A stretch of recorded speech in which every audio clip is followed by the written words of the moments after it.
It's a Tuesday night, it's 8 PM. Sit back, relax, it's time for Super League Raw Weekly. On tonight's show, arise Sir Kevin Sinfield. The panel pay tribute to the great man himself. The Betfred Super League Raw Team of the Week for round number 14 will be announced. What will Oliver be saying for the little man? He returns. Banging or hanging with all the news, gossip and transfers, as always.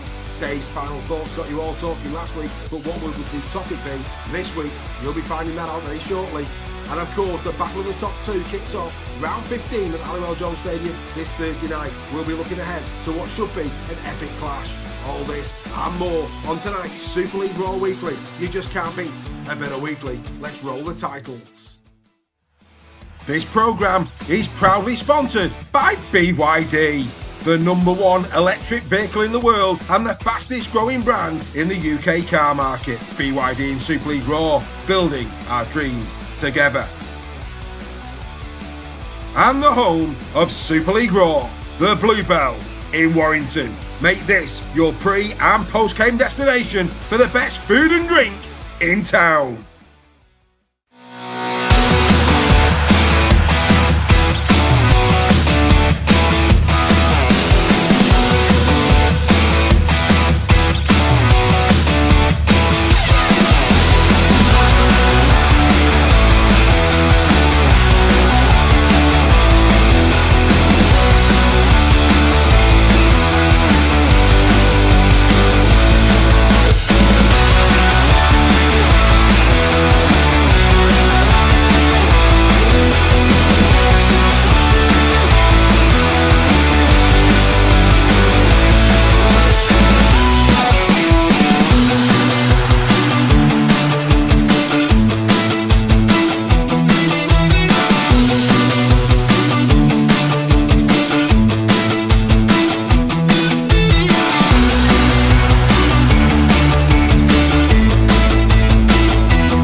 Well, hello and welcome to Super League Raw Weekly. Yes, the boys are coming in. There they are. Absolutely outstanding. Great to have your company, as always, in a week where Wigan have already won the grand final, no less. Yes, the 1895 Cup spots Wembley for the Halliwell Jones Stadium. The Rabbitohs blitz the Broncos in a great tribute to Jai Arrow. And yeah, just to make us all feel better, the NRL on the brink of a £2.1 million deal in TV there in the Southern Hemisphere. And of course, as always, Cagney and Lacey are with me. Hello to Greg and hello to Steph. How are you?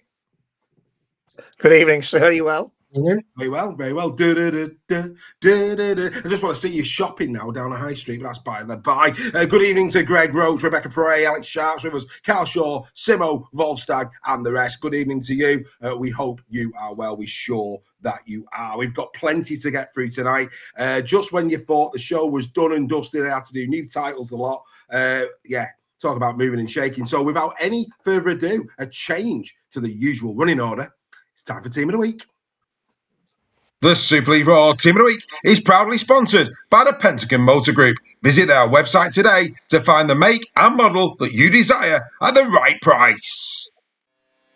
It's the Sibley Raw Team of the Week from round number 14. Here we go again. At 1 is Josh Fewlis of the Warrington Wolves, who spent the night stopping tries like a nightclub bouncer, refusing entry to the Saints players. Every time they thought they had the right ID, Fewlis said, "Not tonight, sunshine, on your way." At 2 is Josh Charnley of the Lee Leopards, a hat-trick and now the outright all-time Super League top try scorer. That's not just breaking a record, that's taking a record outside, giving it a wedgie and nicking its lunch money. They should rename the corner flag Charnley's Corner, because that's where he keeps cashing in. At 3 is Josh Smith for the Warrington Wolves, an 80-metre try where the Saints defence disappeared quicker than a politician's promise. Smith left defenders behind like a browser tab you swear you'll come back to. At 4 is Harry Newman, the Leeds Rhinos. Some players come back from loan grateful for the opportunity. Harry has come back like he's kept every receipt and is demanding a full refund. Nothing says administrative ever quite like watching the player you let go become one of the best players on the park. At 5 is Wigan Warriors Noah Hodkinson. 4 tries. Wakefield spent 80 minutes trying to stop Hodkinson, and by the end they looked like they'd accidentally subscribed to him. He didn't just score 4, he practically issued the winning invoice himself. At 6 is Adam Cook of the Lee Leopards, perfect with the boot and driving Lee around the park all afternoon. Cook had the recipe exactly right: a pinch of territory, a spoonful of pressure and a generous helping of humiliation for the opposition. At 7 is Jake Connor of the Leeds Rhinos. Jake Connor was the architect in Toulouse. Every great building starts with foundations. Leeds started with Jake Connor pointing at spaces and saying, "We'll score over there." The French just couldn't stop him. They couldn't even submit a planning objection. At 8 is Herman Esse of Hull FC, second game back from injury, and he looked like he spent the rehab period charging up like an electric car. Hull have got Herman back, and suddenly everyone else is checking if their insurance covers being flattened. At 9 is Amir Burra of Hull FC, an all-round masterclass, passing, running, defending. If he did any more jobs, he'd have qualified for overtime. He didn't put a foot wrong. At 10 is Max Wood of Hull FC on loan from the Wire. 66 minutes, the sort of work rate that makes everyone else on the pitch look like they're on a 0 hours contract. Every carry bent the line, every tackle landed, and by the end his GPS tracker was probably applying for compassionate leave. At 11 is Liam Fowler of the Wigan Warriors. Appearance 450, try 150. Some players celebrate milestones. Liam Fowler just collects them like supermarket loyalty points. He's been around so long, half the league first tackled him when they were mascots. At 12 is Reece Martin of Hull KR. Did absolutely everything he was asked, no fuss, no drama. Just 80 minutes of calm professionalism, which is in rugby league about as common as a referee admitting he got something wrong. And finally at loose forward is Oliver Parkinson of the Wigan Warriors, a defensive wrecking ball who fancied scoring a try just for a laugh. He tackles like he's collecting debts. Not flashy, not complicated, just relentless violence with excellent technique. And in closing, it was Party Ovington for Trinity this week. Ladies and gentlemen, that's your team of the week for round number 14.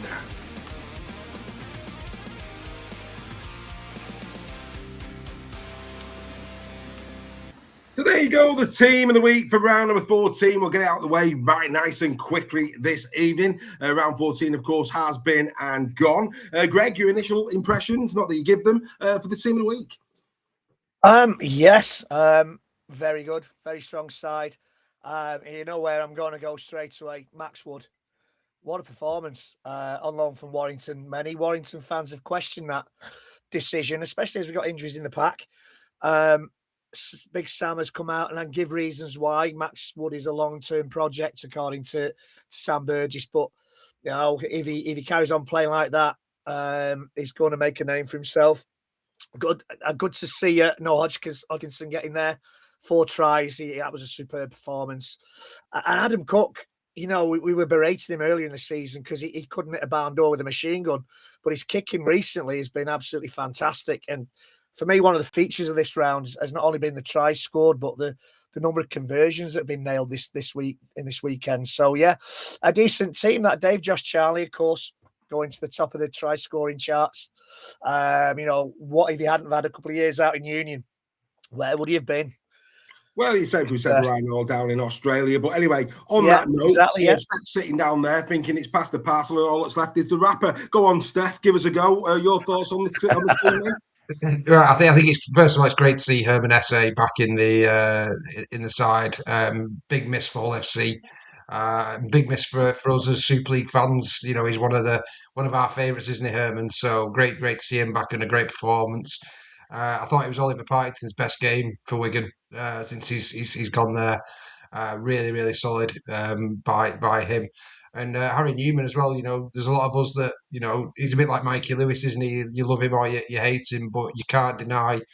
After going to Hull FC to come back, he could have easily done some navel gazing, and he's not done anything at all. He's come back and been brilliant for Leeds since he's come back. So yeah, I think they're the only three that Reggie didn't mention. I think they probably were. I think, Lord Rudge, which is Stephen Rudge, expected a 1-13 Wigan team. Don't get me wrong, as a team performance, absolutely exceptional. But as always, Team of the Week is about who was best in their individual position. I'm pretty comfortable that those were they. When putting it together, I was checking and double checking, because when you see the front row all in the same jersey, you're thinking that surely can't be right. And then you consider the game, you look at the stats, and you go, no, actually. They were. Herman Esse, frightening to think it was only his second game back, I think it was, for Hull FC. Great meters yet again, really starting to look the part. I thought Amir Burra as a complete hooker performance. There was some other good number 9 performances. Brendan Hands again for Two's Olympic, going through tackles like someone like right. Brad O'Neill at Wigan, again, really, really good performance. But there you go, absolutely exceptional. Good to see some, perhaps names that you wouldn't expect. Josh Smith's in great form. You haven't mentioned Josh Smith. Josh Smith in incredible form for Warrington. It's going to be very interesting to see with the players coming back. Aaron Lindop's not far away now. Kai Taylor-Ray. There's the Josh Fulis factor. It's going to be very interesting to see what happens with Josh Smith. Josh Smith, what an afterburner he's got. I mean, that try where, let's be fair, Saints did the best musical statues impressions. Incredible. Absolutely incredible. What an afterburner he's got. Yeah. But of course, the Tackle Talkers, the Final Hooter podcast, they've covered round number 14 in great detail. We know that. There's the Team of the Week. We've given flowers to the players that played really well. And, of course, a new show debuted here at Super League Raw. People saying, where's In the Sheds gone? And I said, I couldn't do In the Sheds anymore. Hopefully I found a nice middle ground with Turn Out the Lights, the round is over. What was your thoughts on that, boys? Did you enjoy the first episode at the weekend? Very enjoyable. Yeah. Very good. Very good, mate. Yeah, Thank you very much. More where that is coming from in the weeks ahead. But right, like I said, things have changed dramatically. We've got so much to talk about tonight, and there's only one place to start, and it's here. Brian McDermott has announced his 38-man training squad for the World Cup. Now, of course, this can change. But it doesn't stop us from debating it. And as we do that, Volstagg goes in the chat and gets the first drink of the evening. He's raising it to Sir Kev. We'll come back to that a little bit later on. But good to have Volstagg with us this evening, as always. Right, boys, let's go straight to the backs. Here they are. This is the backs as they look. And what really struck me here, Greg, and I'm going to go to you straight away. We've got a poll going on in the chat as we sit here now. We had Sean Wayne who said you've got credit in the bank. I was genuinely hoping that Brian McDermott was going to pick on form. And as we currently sit here right now, Jack Wellesby is not in form. And for me, Reggie, you'd be better off not having him in the squad and giving him a right good boot up his backside and actually putting somebody like Josh Fulis in, who I think everybody says he's been playing some exceptional rugby league at fullback, and giving Josh hope that he might be in the World Cup. Both of those two things could change, of course, but I cannot believe that Jack Wellesby is in that squad, having done diddly squat for I don't know how long. Yeah, I couldn't agree more, Dave. I think Sean Wayne was guilty of picking names rather than form. I hoped Brian McDermott would, maybe not a new broom sweep clean, but look at more players at form. Looking at the squad as a whole, I thought he may well have a look at some of the players who are based down under, because that's where he's based. I thought he might have a look at more of those, and it seems he has done. But yeah, Josh Fulis deserves a chance to at least be in this train-on squad, to be with those players, to be around them, because as you say, don't know what's up with Jack Wellesby. Maybe a hangover from the Ashes, confidence low. Maybe he's lost a yard of pace through injury. Maybe there's a bit of that fear factor, not wanting to get injured again. Don't know what it is with Jack Wellesby, but he seems to be out of form at this moment in time. And Josh Fulis has been superb. He's hardly put a foot wrong.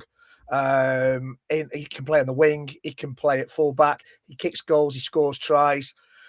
Some people even saying he could play at number 6 because of his footwork. So, to have that kind of... Steady on, Greg. Steady on. You're doing well. That's not what I'm saying. That's not what I'm saying. That's what I'm hearing on the chat, in the chats. No. So I wouldn't put him at number 6. No. But as a utility winger and fullback who can fill in, I think he's worth a shot, definitely. Well, yeah, I agree. I mean, look, the other one, Ollie Ashelbot, people are talking about him. AJ Brimson, Steph, let's go there. What did AJ Brimson do? I mean, I know he's been playing a little bit better this year. I think he's been playing a lot as well in the halves, but I put him here at fullback because I don't see him getting in over the halves when we get to them in a minute. So AJ Brimson played fullback, of course, in the Ashes. What has AJ Brimson done in the Ashes and since to be above Ollie Ashelbot and Josh Fulis as a starter for 10? I think he's been playing centre, hasn't he? I think he's been all over the place. I think he's played a few at halves as well, mate. Yeah. But yeah, no, for me, not a lot. But, to be fair, I've not really watched many of his performances this year. I'm only going off what I saw in the Ashes. He's been steady, mate. He's been steady. Steady away. But I think the Wellesby one's the one that really stands out in this list for me in terms of I just can't see how he's picked him in the squad this year. He can't even be the number one at St Helens at the moment. No. So no, consistently. So yeah, but it's bizarre, really. But it's worrying that we may go down the same route as what Wayne did for me. Yeah, I mean, and then Greg, we argued, I think, on Captain's Run. I think we did a little piece where at the weekend, obviously, Oliver Pratt is out injured, which is a right shame for Wakefield Trinity. But for me, Tom Johnstone, Oliver Pratt, on current form, Oliver Pratt from Wakefield Trinity gets into this one over Tom. I'm sorry. And again, that versatility centre. And I wouldn't have expected him to make the final squad. I think we all know that Herbie Farmouth is a shoo-in, and then it's a question of who he's putting next to him. But that said, if we're picking on form, I'd have Oliver Pratt over Tom Johnstone from Wakey. Again, I agree with you, Dave. I think maybe the injuries played a little part in that. I don't know. But yeah, agreeing with you 100% there. On form, if we're picking on form, Pratt has got to be in there, hasn't he? Well, you'd think so. Yeah. You'd think so. Obviously, great to see Harry Robertson there. I think we'd all agree with that. It's fantastic to see him getting a look in. Zach Eckersley as well. Good to see Zach getting a look in as well. Before we get to the name that many people who are watching, who don't watch the NRL, will be looking at going, who is Billy Smith? Let's just deal with another elephant in the room. Injuries probably could tell us. It's still game on as far as Jamala Hanley's concerned. I bet you're a bit disappointed his name's not in there, aren't you, Steph? Obviously, there's no league players, so it is a bit disappointing. No Owen Trout or Robbie Mulhern from last year's one. So, but I think with Amila, you've got to factor in that he has been injured for most of the season. And this is, if we can't say we want him to pick on form and then complain that a player that's only played 3 games this season's not in. So, but Jack Wellesby's there. But Jack Wellesby's there.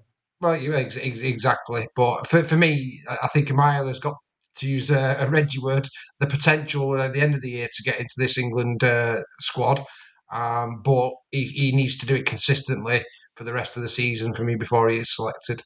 Yeah, and that's sense talking, nothing like a bit of common sense. Unfortunately, it's not common, but it is in this case. Well done, Mr. Sale. Ash Handley, Leeds Rhinos as well. Good to see him. Now, Billy Smith. Now, some people might not know our Billy. They might not know him. Here he is in all of his glory and splendour. Plays, of course, for the Sydney Roosters, does Billy Smith. And to be fair, do you know who he reminds me of, lads? He really reminds me of Anthony Gelling. That's the type of centre that he reminds me of. If you don't watch the NRL and you're thinking, who is this guy? Just think Anthony Gelling. Really strong up top, big shoulders, got a lovely pass on him. Nice offload as well. Try scoring, reasonable. No doubt about it. 50 career appearances in the NRL, 18 tries, as you can see there. But the one thing that for me is a concern is his tackle efficiency at 81%. That for me is a big problem. In a World Cup where you're coming up against the world's best, for me, a centre has got to be a minute in and around 90%. 90% plus would be where I see it. Now, don't get me wrong, as a go-forward unit, I think Billy's got a lot to offer. Defensively, that's a concern. And I think there's better candidates with better defensive acumen. And again, good going forward that should and perhaps be in over Billy Smith. But of course, Billy plays in the NRL. Your thoughts, Greg? Yeah, again, David, it's getting to be like the I agree with Dave club here, but yeah, you've got to have a sense as to has two main roles: to protect his winger and to feed his winger, especially at international level. And if you've got players the size of the Aussie centres and second rows that are going to be running at you at some point, or the Samoans, then you need to have a better tackle ratio, a tackle efficiency than 81%. So, yeah, he does look like Anthony Gelling as well, like you say, in the way he runs. And he's got a decent offload. But, yeah, I'm not convinced on this one. I think this is probably, I mean, he's 26 as well, so it's not as if he's going to be, you know, he's not a youngster who's being brought in for the experience of training around international players. So I would like to think this is just to take a look, and there are going to be better options ahead of him when it comes to picking the actual squad. Yeah, but Brian McDermott knows this guy. You know, he's watching him in week in, week out in the NRL. It's an interesting pick. It surprised me, like I say, from a go-forward perspective. Good average meters, 148 from centre. He's got a lot to offer going forward, but that, you know, we're talking World Cup, and I just think there's better centres that have got equally as good, if not a better, attacking threat than Billy, and are slightly stronger in defence, and have also are English, not of English origin.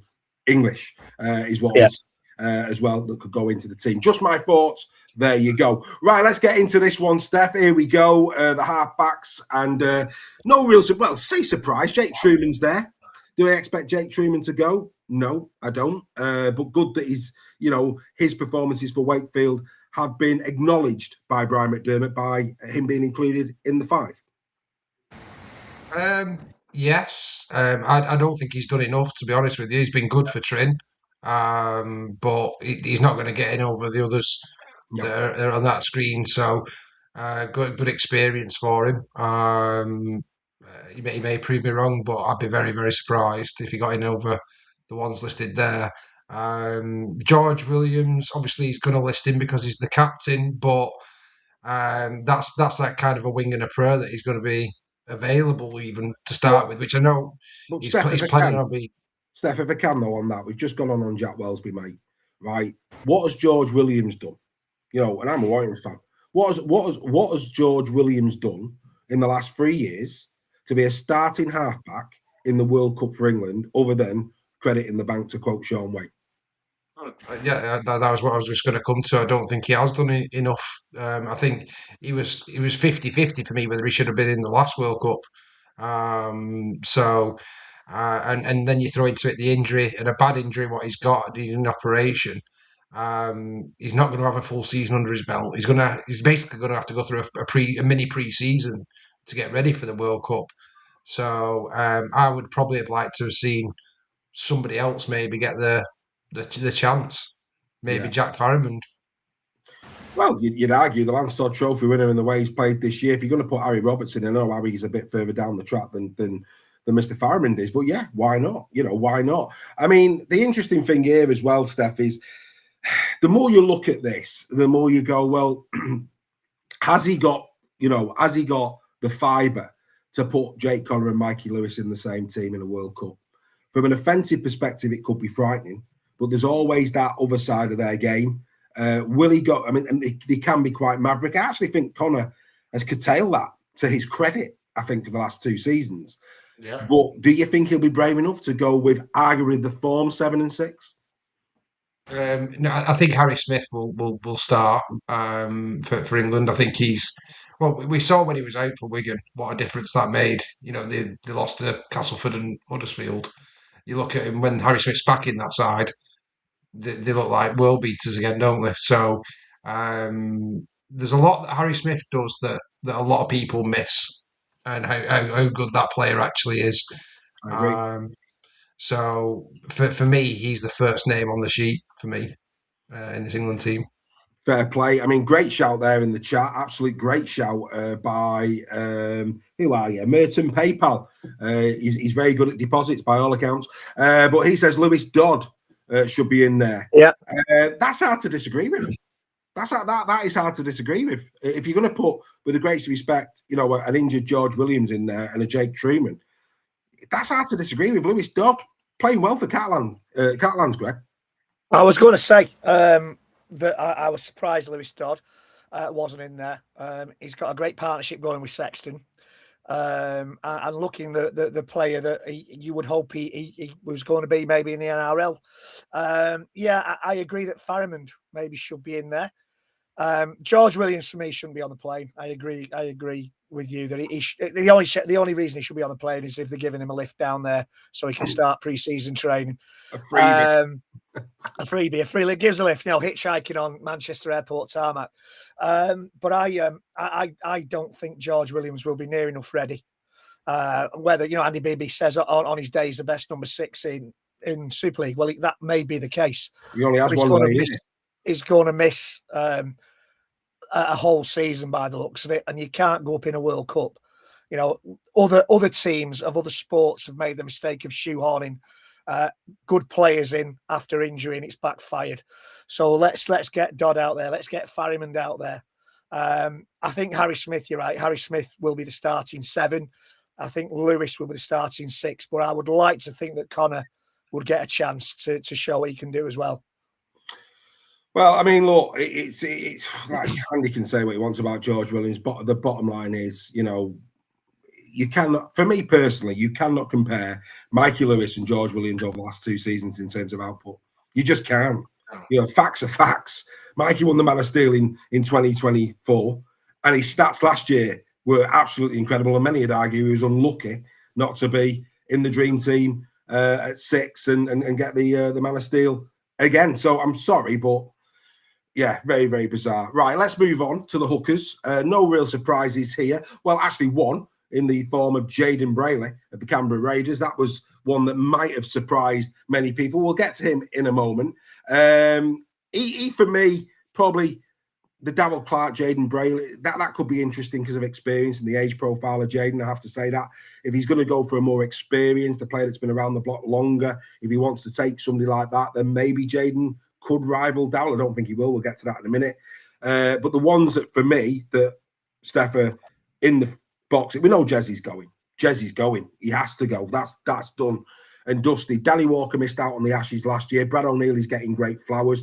Will he take 3? Or is he going to take 2? If he takes 2, then it's probably going to be either Danny or Brad that misses out. What do you think he's going to do, Steph? Yeah, I think he has to take 3 because if you lose one to injury, you need someone else who can step in.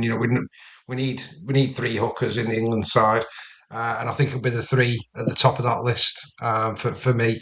I think it was criminal Danny Walker didn't get in the Ashes series. I thought he was that good for Warrington towards the back end of last year, but he's come back again this year and has been exceptional for Warrington. And it's no coincidence when he plays well, Warrington play well. He's a fabulous hooker. And I think Brad O'Neill's really come into the fore this season. For me, he's a different type than Danny and Jez. He's more of a defensive hooker, but he's got great distribution as well. For me, I think players like Darryl Clark, as good as Darryl's been in his career, we need to change England now. We've tried all this before and it's got us nowhere. It's time now to start letting these younger ones like Brad O'Neill, like Danny Walker, like Jez Litton have their opportunity. Greg Force says, does Danny Walker have much versatility in terms of where he can play? About the same as Brad O'Neill, Darryl Clark and Jayden Brayley, mate. Don't know where you're going with that one, Craig. I have to say, mate, in the chat. Speaking of Jayden, here he is, for those who don't know of him. Of course, plays for Canberra. He's actually represented Cronulla and Newcastle as well during his career. But when you actually look at those stats, 168 appearances, 14 tries. He's played 13 times this year, not scored a single one. Hasn't made an assist this year. Haven't broke a line. But his defence is strong, a 98% efficiency. 28 metres is his average per game. So this is a player, like I say, who's probably Brad O'Neill. And Brad just absolutely batters him. Other than the competitions he plays, Brad O'Neill batters him. I do not see Jayden Brayley getting in the squad. And if he does, I think many people will question it based on those stats currently. All could change, of course, but he can't lace Brad O'Neill's boots based on that. No, and he'd struggle to get in most top flight Super League teams with stats like that, to be honest, if I'm being perfectly honest. Yeah, I'm not sure about this one. I don't know what the thinking is behind this one. There's better hookers. I I think I'm with Steph that the top three in your list will go. I think Das Clark. If you see his woeful tackle on Josh Smith on Thursday night that led to Josh Smith's try that broke the game. I don't think Darrell Clark should be going. This guy should definitely be nowhere near that final squad. Yeah, in terms of the chat, we're respectful here at Super League Raw, so I would ask anybody who's being offensive to pack it in or leave. We don't do that here at Super League Raw. We can disagree, but we do it with respect. Right, into the props. Alex Walmsley, Max King, Caleb Hamlin-Uele, Sam Walters. I put Walters there because I think that's where he's probably going to sit. He's not getting into the back row. That's just not happening. So I think Sam will be competing for the front row. Mike McMeekin, Ben Talty, Michelangelo Ledsky, Luke Thompson, and Ethan Havard. They are the prop forwards. We'll get into the two names that people probably don't know at the moment. But Steph, again, Alex Walmsley, going back to what you said, my concern, I think Caleb's a great shout. I think Caleb's a great shout. I mean, of all of them, Mike McMeekin as well, still can punch at international level. I think the two Wakey boys I was delighted to see in this. But the likes of Aledsky, the likes of Walmsley, 4 years ago, I think both of them were ripping up trees in Super League. Alex is coming to the back end of his career now. Your thoughts on these? Yeah, like I said earlier, I think we need to get over this been there, done that mentality. And obviously, there's a few players that are still right at the top of the game in the senior ranks of that England squad. But I would much rather we give the younger players their opportunity and give the Aussies and others something to think about. And like you say, Hamlin-Uele has been brilliant for Wakefield, absolutely outstanding. Yeah. Max King's great for the Bulldogs as well. Really, really good player. Mike McMeekin, probably to go against what I'm saying there, but he's one that I would probably take for experience. I think he's still fit enough as well. He can do big minutes. Whereas when you look at Alex at St Helens, he's still phenomenal when he comes on for those 20-minute spells. But we need fitness to. This is what the Aussies have got over us. They play at such a speed. We need young, fit, or players that can do big minutes to go toe to toe with some of these players. Yeah, I'd agree with that. I thought that to be fair, I thought like when Smithies came on in the Ashes, he had a bit. He's traditionally a back rower, but he really took it to the Aussies. So for me, I agree with you. I'd rather see some fresh legs in here that can do big minutes. The tank is full. It's the type of game you want to play, I suppose. I mean, I just think now we're getting to a point in international rugby league where your prop forwards need to be more than just bruisers. That's my personal belief. It's going to be interesting to see how this one goes. Right, let's bring people up to speed with people they might not know. Introducing Max King, for those who don't watch the NRL. He's played at prop for Canterbury and the Gold Coast, of course, Gold Coast Titans in his past. He's only 29, so he's in his prime. He's also played for the Storm and the Bulldogs. He made an Origin debut last year in 25, played all 3 games for New South Wales. So that tells you he is a player of stature. If you're playing Origin Rugby League, that's a massive feather in your cap, no doubt about it. He's a minor premier as well, very gritty. He's your starting prop forward. He does the gritty stuff well. Think of a Matty Lees, that type of player. An Ethan Havardy type that starts a game and can get through that first half an hour just trying to get you on top. He's that type of player for me. 151 career appearances, 9 appearances this year, 4 tries in his career. He's not, of course, in a team for that, but 14 offloads this season. 14 breaks, that's not bad going, is it? 12 busts as well, 94% efficiency, averages 123 metres, which is about right for a starting prop. Of all of the new ones that have come into the squad, this one for me might have a bit of legs. What's your thoughts, Steph? Just mentioned it earlier. I think some bits. What I've seen again, I've not seen loads of him, but I have seen bits, and he looks so he's only young, isn't he? He's like 24, 25, 29, something like that. 29, this one. 29. 29. He's right. Right in his so, well, for a prop, that's quite young, isn't it? When you look at some of the other ones that are on that list. But no, deserves a shot. What's his ancestry? How does he get in? Do we know? Well, I don't know. He's probably. I think his pet dog's buried here. I think. Fair enough. That'll do for me. He visited IKEA once. Yeah, maybe. But anyway, he's in. As Rebecca Frey goes into the bar, well done to Rebecca. Good to see you. Hope to see you on Thursday. Of course, more on that a little bit later in the show. But thank you very much for the drink, Rebecca. Always appreciated. As for the other one, Greg, it's this man. It is Mr. Ben Talty, of course, plays for your Brisbane Broncos, 27 years old, played majority of his career in the reserve grade at Newcastle, North and the Burley. Signed for Brisbane in 25, of course, won the Minor Premier, didn't appear in the grand final, but did appear in the World Club Challenge. Like I say, 27 years of age, only 24 first grade appearances, 5 tries, that's good going by any standard, 14 appearances this year, 2 tries, 4 offloads, 11 breaks, 7 busts, 95% tackle efficiency, but only 73 average meters per game. Like I say, for me, Wood slightly ahead of him. But Talty, your thoughts on this one? Yeah, I mean, Max Wood's an Origin player, so he's going to be decent. He's quite a mobile prop, Talty. He's quick off the mark, but when you're talking about these players, where's players like Luke Thompson? What is he? He's not there. He's in the squad. He's in the squad, mate. Is he in the squad? Yeah, he's in the squad, mate. Is he? That's fair enough. Then ignore me. But you know what? Like Steph said before, Owen Trout, Robbie Mulhern. Is he better than Trout and Mulhern? I don't know. It's a strange one. Again, probably one who won't make the final squad, I would like to think. And that's as a Broncos fan. Even as a Broncos fan, I haven't seen that much of him to have a firm opinion of what he'll bring to that England team if he gets in there.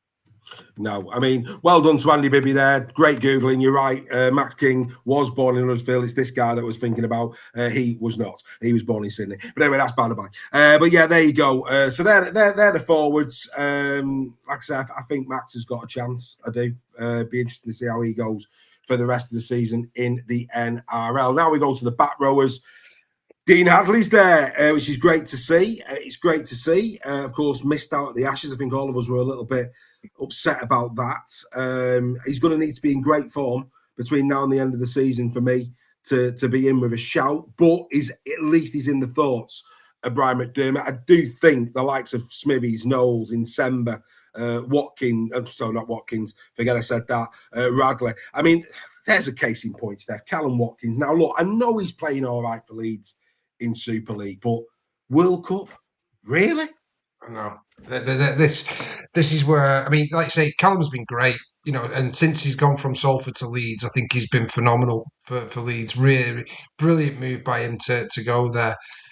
But it sounds like a broken record here, but we've been there, done that, and you've got players like your Morgan Knowles, Morgan Smith, you're going to the NRL, playing against the best in the best. And then we put in Callum in there, who's coming right at the very end of his career. That's not a dig on Callum. He's been brilliant this season as well. Really, really good player. But we need to be taking our very, very best to a World Cup. I agree. Apologies to Mr. Bibby. He's a bit bruised that I said Google. Do apologise. Only play with you, Andy. You play with everybody else. I play with you, sir, in a completely, of course, sensible way. I've just noticed I spelled Ben Curry's name without only one R. Shocking. But actually, pleased for Ben. I think Ben this season's playing very well in Super League, and I'm also pleased to see Junior Insemba's name there. He's been exceptional this year for Wigan. I think he should have played Ashes Rugby League last year. He has to go, doesn't he? Oh, what? Yeah. How he didn't play in that Ashes series last year is beyond me. Like Steph says, we need to cut the dead wood, and we need to take players over there that, using your phrase, the Aussies have got to Google them and find out who they are and make them do the homework on them, because the Aussies know who these players are. And so do the rest of the world. They know who these players are. So, let's mix it up a bit. But I'm glad for Ben Curry. He's missed the consistency, as I've said, probably every week on this show when the season starts. Ben Curry, when he's in that team, never lets you down. It's a shame that there have been other players that have been deemed better international class than him by Mr. Wayne over the years, and he hasn't had as many caps as he should have done. Junior and Semba should be, if not the first, certainly the second name on that team sheet for me. Yeah. Victor Radley, no. He'll go. He'll go, mate. He'll go. I know, but for me, no. I mean, Minchella, I think would have a better shout. Kai Pearce-Paul, isn't he injured out for this season? Well, again, sure he was injured at the weekend. He might be out for a period of time, but he's in there, isn't he? James McDonald's been shouted and touted in the chat by Martin. You know, it's probably. I mean, this is probably one of the most hotly contested. I mean, we've got so many options in back row at Wigan, at England at the moment. Yeah. It's unbelievable, and somebody's going to have to miss out. I think Noel, Smithies, and Semba, and Pearce-Paul, if he's fit, I think they go. I just think they do. They're playing a higher level of rugby league. I think that they're definitely in. And Semba is going if he's fit and well. I think, like I said, I think Dino's chance was the Ashes and he was overlooked. I'd be surprised if Dean Hadley went. I'd be pleased for him if he did. He'd have to be in good form. Yeah. He'd have to be in good form. But I just think in this position, you know, those NRL players are probably going to get the nod because of the competition that they play in. Yeah, and I think Ben Curry will probably miss out as well. Possibly.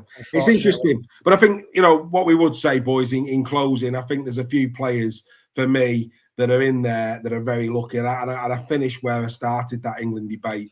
You know, Jack Wellesby should have got a rocket up his backside and should have been omitted.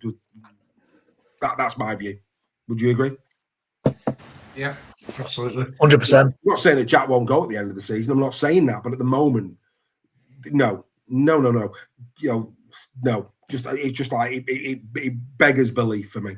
Beggars belief. But anyway, there you go. So that's the England squad announced today. And like Brian McDermott has said, that could all change. There's plenty of players for me, if they can get a run of fitness, we've mentioned a few tonight on the show, that could really force their way into the thinking of Brian McDermott. And I hope that they do, because I think there's a few players at their best that would challenge a few of the players in that list without any question whatsoever. Thank you to Nige Bennett. Nige has been to the bar. Good evening, Nige. Hope you are well. And with that, it's time for this.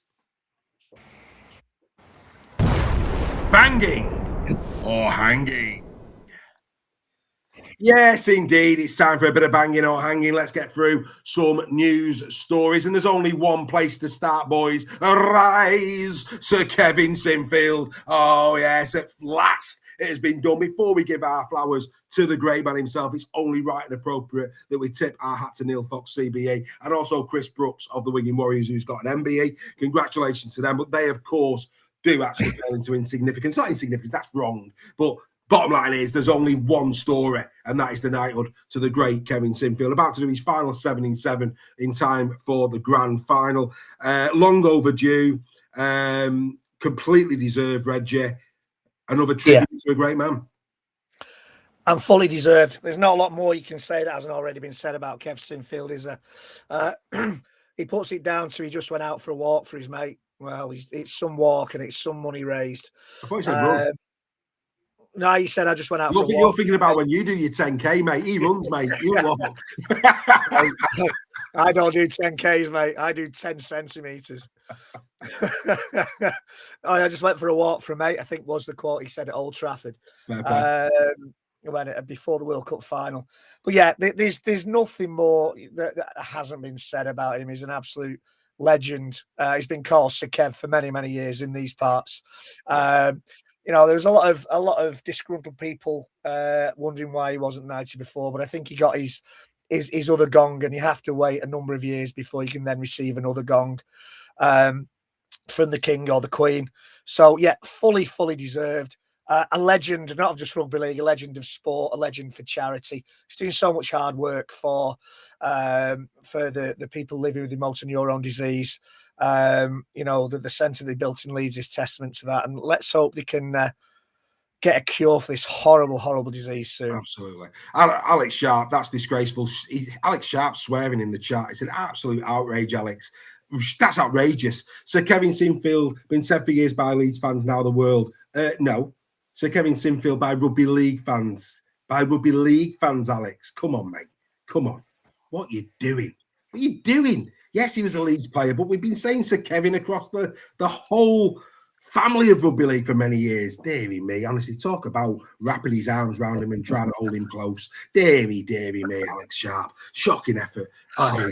Anyway, there you go. Steph, you'll probably just want to tip your hat to Kev as well, mate. Over to you.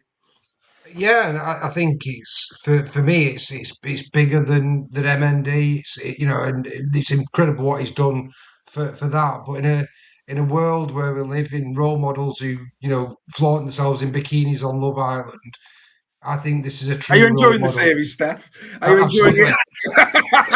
And what's wrong with that? I ask you, sir. Mandy to win. I think is the thing. But no, Kev is the role model that we, as parents, we all want our children to aspire to, and I think that he's brought him again into that forefront which he should be in for me, and I'm made up, and like I say, he's the role model we all want for our children. Steph Sale watches Love Island. Wow. Anyway, hey, what's the world coming to? Hey, fantastic. Right, Bradford. Let's go to Bradford, Reggie. Ryan Sutton to remain a Bull. I think this is banging. Your thoughts on it?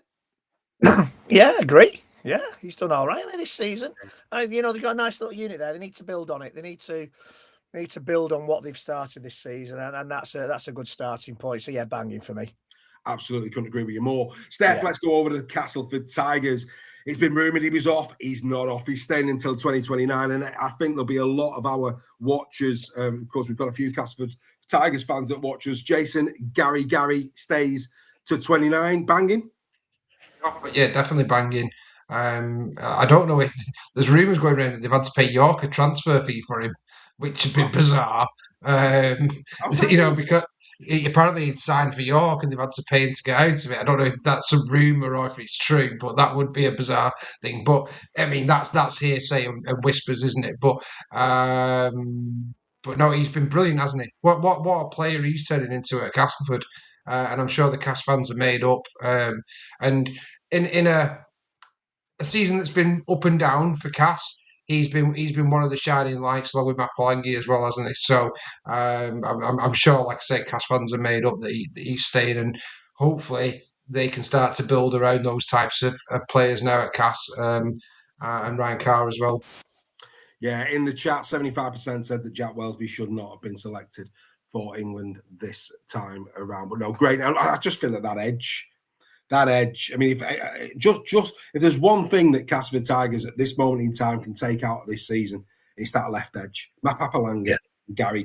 And if that had been split up, I mean, thoughts for Simo and Nige and the rest. I mean, Graham, I mean, it'd have been a devastation for him. And then you would argue, Steph, if you're right on your intel, probably a good bit of business to pay a couple of quid and retain his services, because as I agree with you, the lad is playing a brand of rugby league at the moment where can he get to? If Castleford can a better squad around him, where can he get to? And he knows his way to the try line as well. That's a good thing about him. What I would say is that Castle have had that player for a while now. He's been at Castle for a bit, and they've allowed him to sign with York, at some point.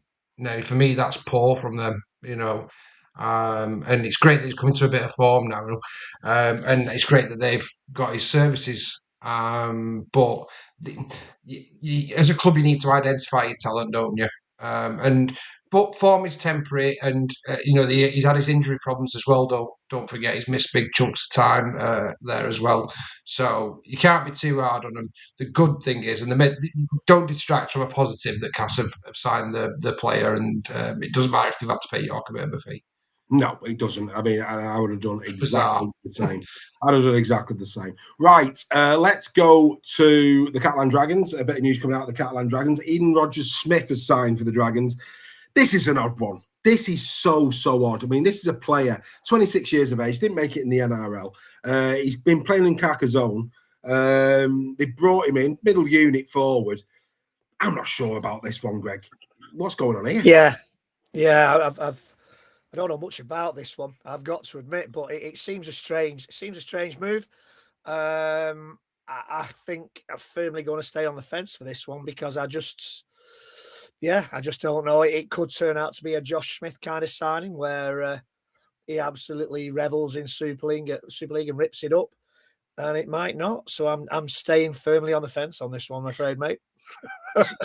and yeah, I mean, Steph, second grade Australians tend to come into Super League. That tends to be the natural progression. The fact that this guy's gone to the lower echelons of French Rugby League. Now, don't get me wrong, I'm a Reggie on this. I just look at it and go, what's going on here?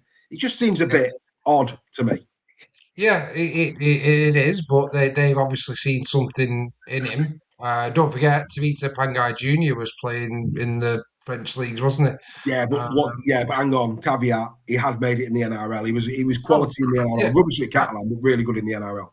Yeah, he was also really fat at Catalan and didn't do nothing. But then he looks like a bit of different steak and red wine, absolutely. He looked a different player.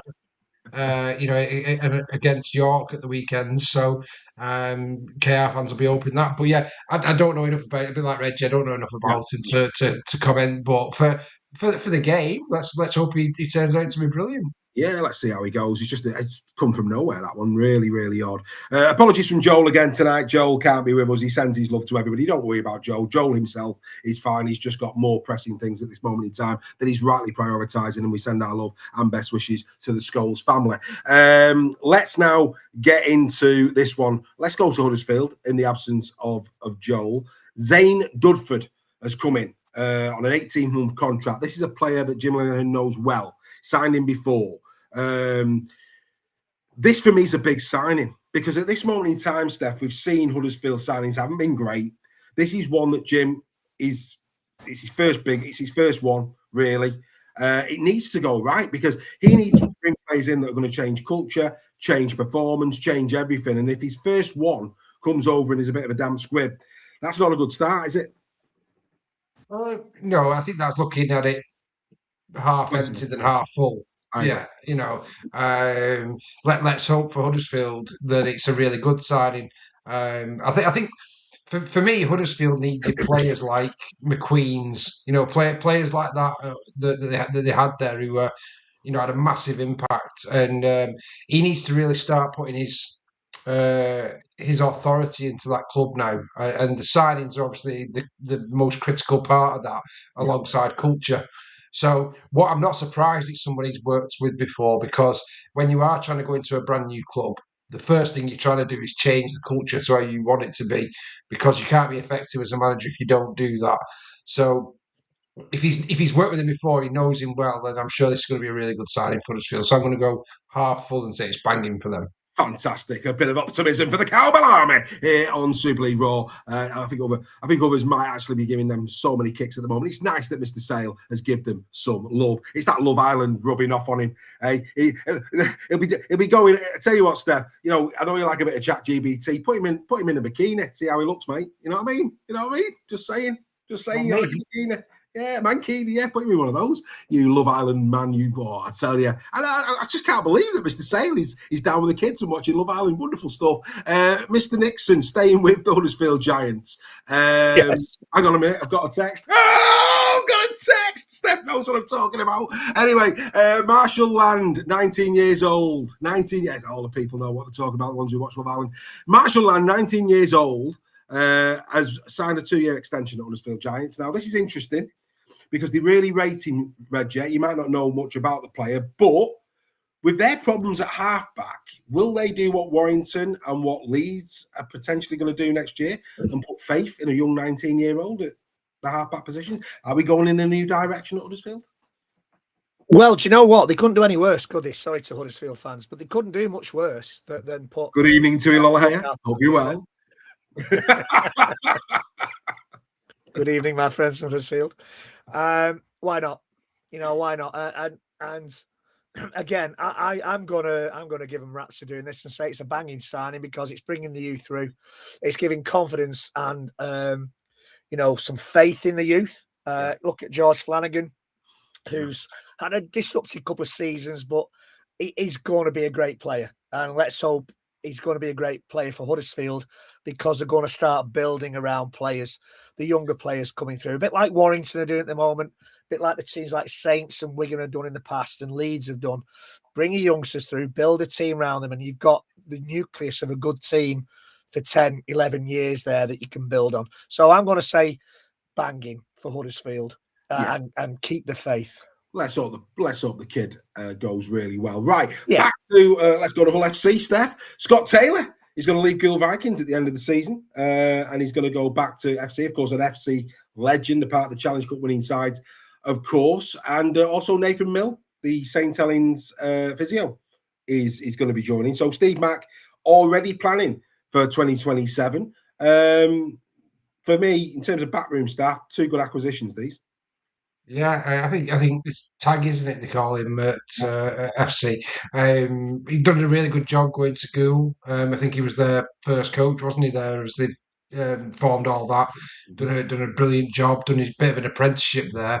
Obviously, well known at FC for the work he did for them. So. I don't know about the physio. Never heard of him, if I'm being honest. He's been there. Yeah, but he's been there for absolute years. He's been there for years. So, like I say, you don't see that being announced too often. But I think Steve worked with him at England, I think. Right. I mean, that's something that, outside of the clubs, nobody knows who the physios are, do they, really? So, but I'm sure Steve's done his research. Knowing Steve and speaking to him, he's definitely going to have all his ducks in a row before he gets to FC next season. And I really like the Scott Taylor one, though, because, again, I spoke earlier about culture and Huddersfield.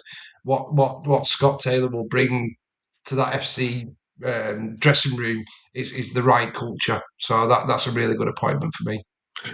Interesting, though. You say about physios, the amount of injury problems that FC have got, that could be an outstanding appointment. It makes you wonder, doesn't it?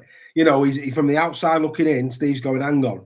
The amount of injury problems that's been happening at FC, I want somebody in that position. I want somebody in that position who I've worked with, who I can trust, who can come and help me to sort out that. And that could be a really interesting point. There's a few clubs who've got Huddersfield, obviously. I mean, even Lee, my club, have had their injury problems this year. Strength and conditioning and physio is probably the most underrated, less thought of part of rugby league, but also probably the most important, because you can have the best players you want. If they're not on the park, you're going to lose. It's as simple as that. Absolutely. Reggie, I mean, Steph mentioned him a few moments ago. Tavita Pangai Jr. made his debut for the Robins at the weekend, playing York. He's going to have sterner tests than that. Yeah. However, based on what we saw at Catalan, a step in the right direction for Tavita.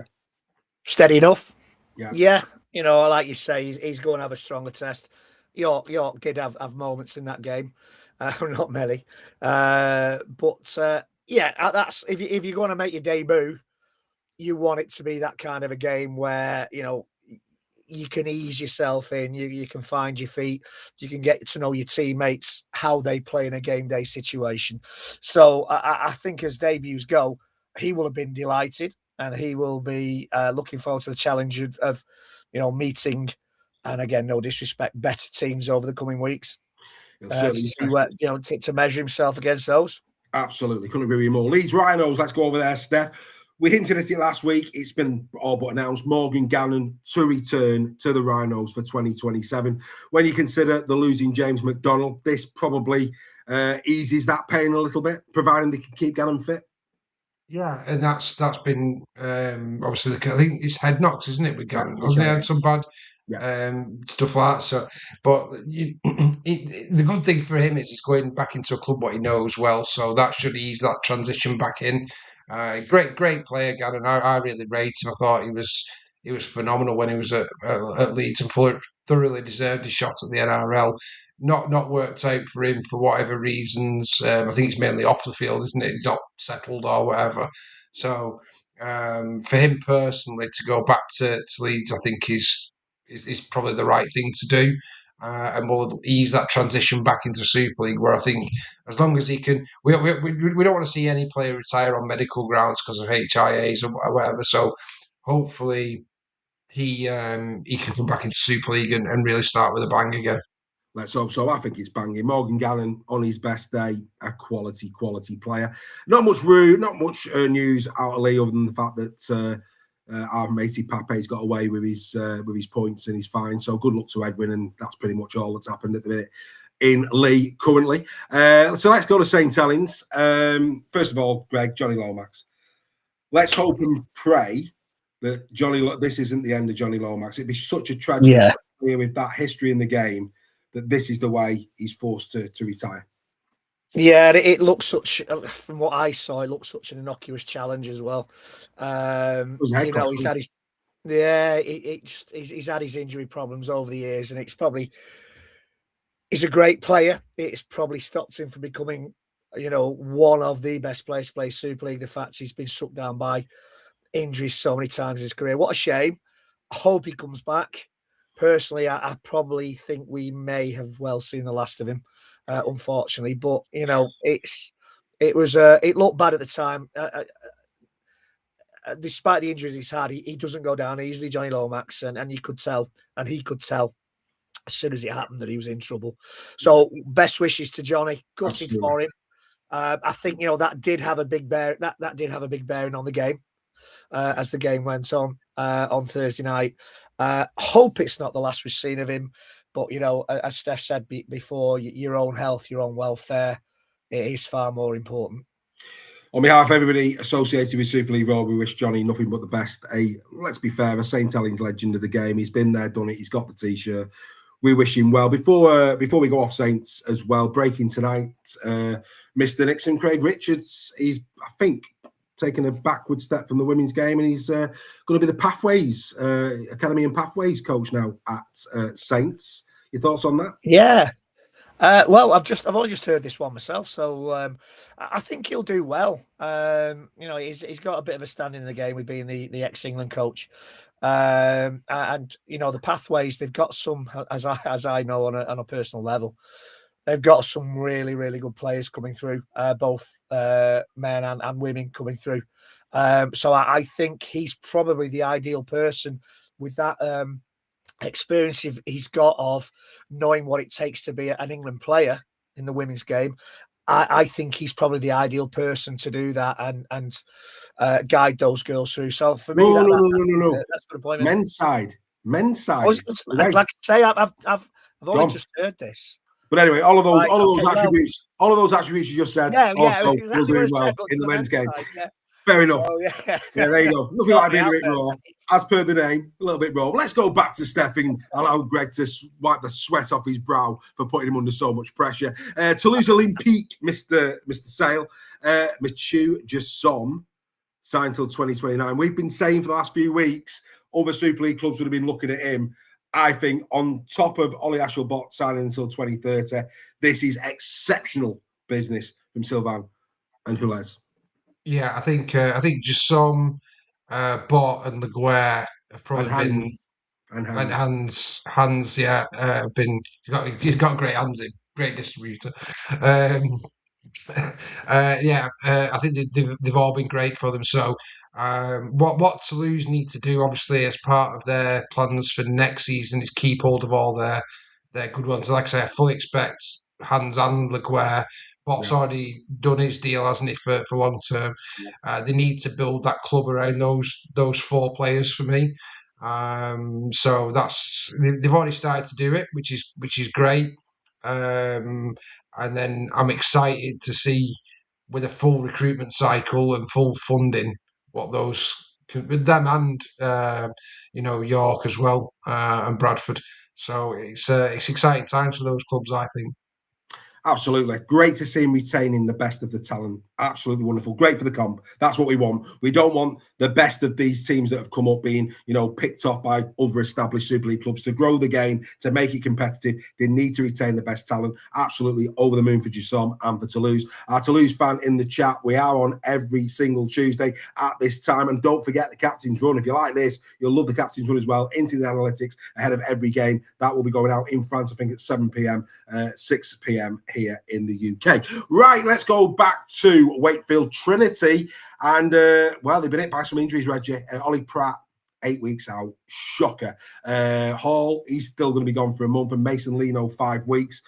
Suddenly, Trinity in the back, coming under a bit of pressure.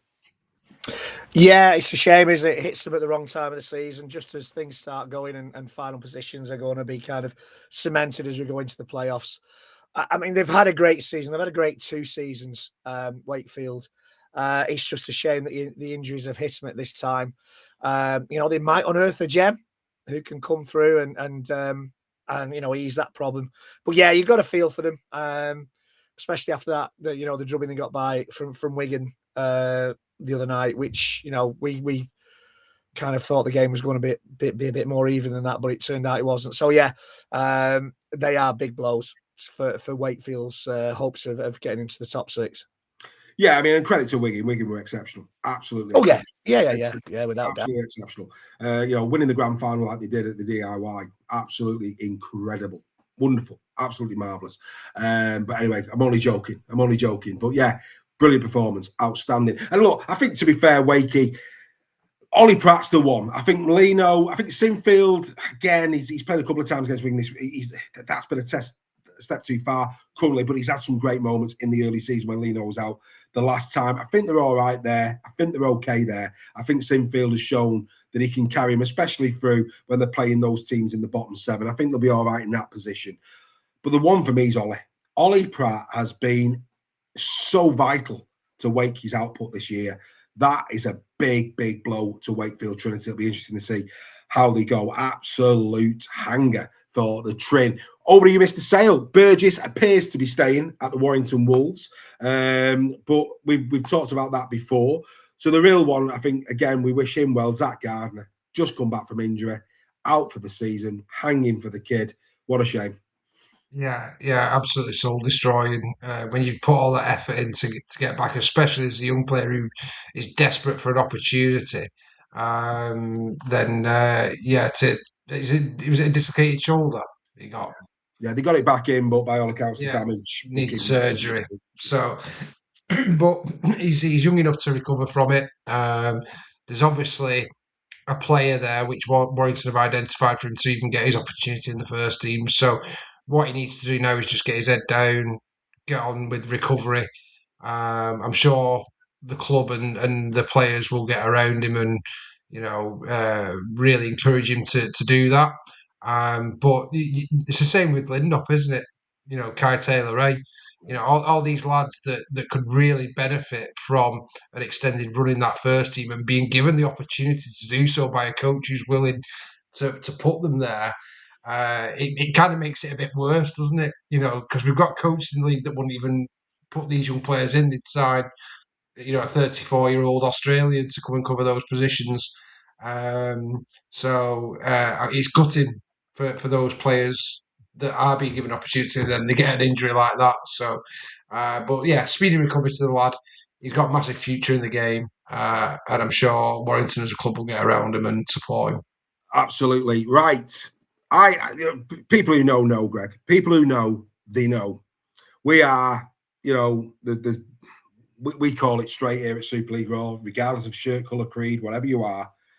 Harry Smith signing till 2030 at Wigan Warriors, for me, trumps Bevan French and Jay Field. If Harry Smith was to leave the Wigan Warriors, the dent that would, and all this talk about Farrimond, the dent at his current age, and what he's won in the game, and the way he can handle a game, if they'd have lost Harry Smith, that would have left a vacuum for me. A vacuum. I think this is probably their biggest signing to date in terms of these long contracts. It's absolutely banging for Wigan. There's rumours a few weeks ago that he was coming to Warrington. Yeah, and we signed Croft. As a Warrington fan, I would have much rather have us signed Harry Smith than Brodie Croft. Now, well, rumour has it he was coming until Steve McNamara announced he was going to FC, and then. Well, there we go. That's the rumour. There we go. Yeah, well, then that's on Warrington, isn't it? Because they've missed out on a decent assistant coach, and they missed out on an excellent player who can control a game, has a ball and string when he's kicking, can win a game. As Steph said before, when he was out, Wigan didn't do that well.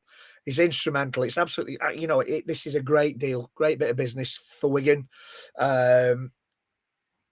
Yeah. He's just a class player. Every team, the perfect combination of halfback is a player that controls and a player that's got a bit of dynamite about them. Yeah. And Harry Smith and Bevan French or Jack Farrimond and Smith have got the dynamite. Harry Smith has got that control, that kicking game, that steadiness, that knows where the spaces are, that puts players through gaps. I think Harry Smith is a superb player, and I think this is an absolute banging piece of business for Wigan and for Harry Smith.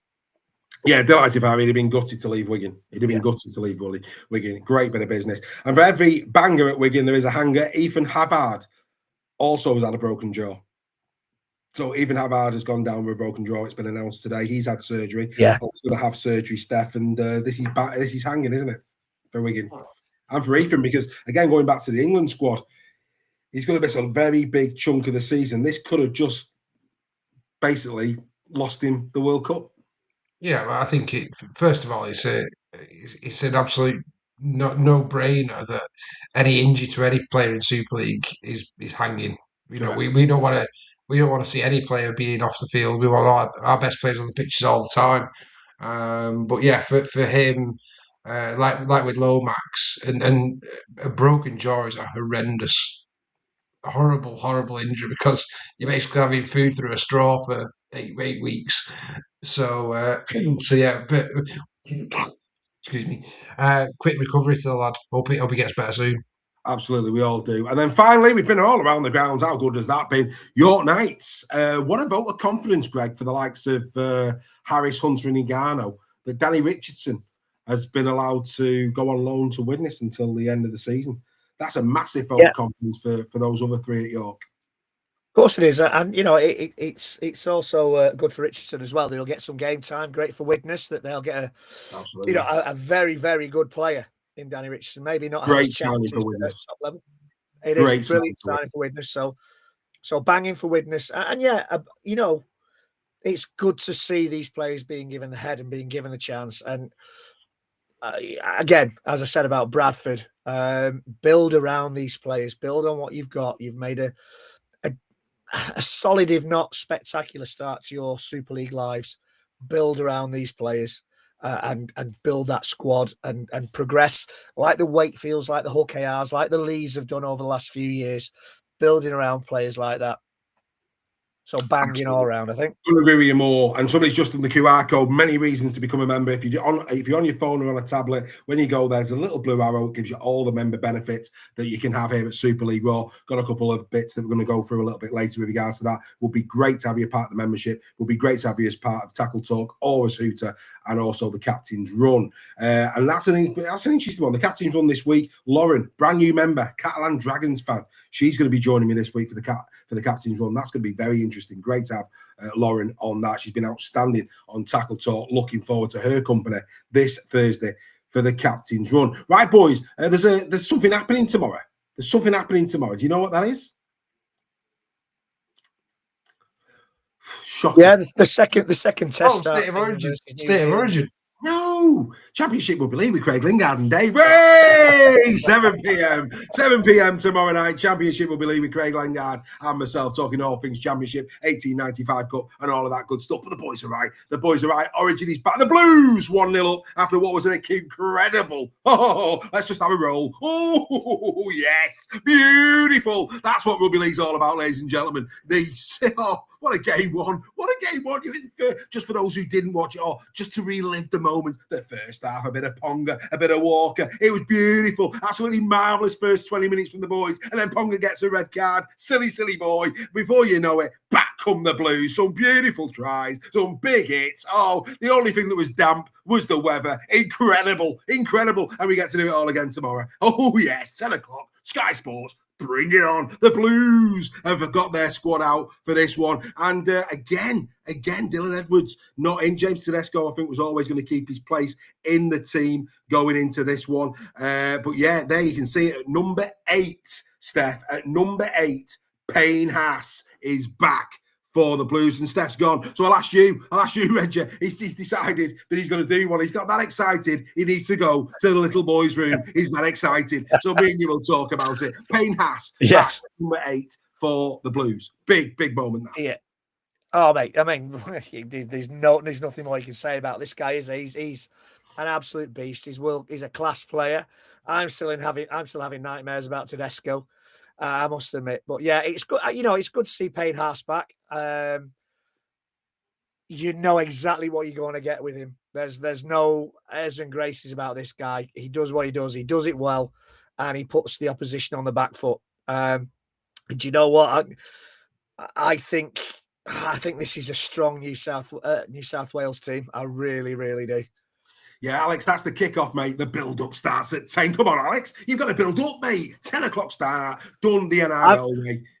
I'm in work again. It's unbelievable. Yeah, I can't wait. I tell you what's interesting about this one as well. I mean, look, we talked about it at the end of game 1. I thought, the first half, it was all about Queensland, and then they brought Cam Murray on, and I thought Cam Murray really strengthened the middle of the park. I thought Hudson Young was exceptional as well in second row. But the big surprise for me, and it is a surprise, is that Ethan Strange is on the bench and not starting alongside Cleary. I thought Ethan Strange in that first game was outstanding. Yeah, I don't know whether they're playing the conditions or not. Putting Mitchell Moses in there, I'm not so sure about this one. I thought Strange had a great game. Yeah, Mitchell Moses, he can, as good as he is, he can drift out of games at times. So he's not got that kind of control that Strange can show. Yeah, it's a strange one for me. It's still a very strong squad. Any team with Yo and Hudson Young. And Reece Robson in it. He's a decent team in it, and then you've got those backs like Toto and Tony Staggs. He's just something else. He's just world class. So it's a very, very, very strong. And they've got the luxury of, if it's not quite working with Cleary and Moses, they've got luxury of bringing Strange off the bench. So it's. I thought Strange was very unlucky not to be man of the match. I also thought that Hudson Young was above Cleary in the in I have to say. Hudson Young was outstanding. Yeah, I thought. Probably going for. Sorry, Dave. They're probably going for more of a controlled start because they were blown away in the first 20 minutes. So putting Moses in there, they're probably looking for a bit more control in the middle, maybe. But as I say, he does have a tendency on the odd occasion to drift out of the game, Mitchell Moses. Yeah, Adam, you're right. Just a quick one. Adam Bowles saying about T. Ritson doing his ACL. Such a shame that. I'm sure me and Craig will discuss that tomorrow. He's been in incredible form in the championship. And of course, that means that he can't get the record, which is a real shame because he's been scoring at a stupid rate of knots this season. Real shame for T. Our thoughts with him as well. As like I say, me and Craig will discuss that tomorrow. But that is the Blues team. Like I say, for me personally, they look good. But this is game 2. And Queensland, well, they have a bad habit of making sure that they will win game number 2. Ponga. What's bad about that, Dave? What's that? Well, I'll say. What's bad about that habit, sir? I'll tell you the interesting thing here, Steph, is that, Ponga having got the red card, fair play. They've kept faith with him.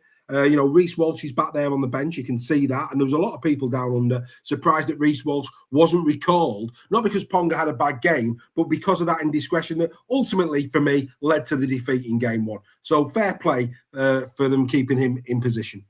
Yeah, absolutely. I mean, let's not forget the Maroons were ripping New South Wales to pieces. Yeah.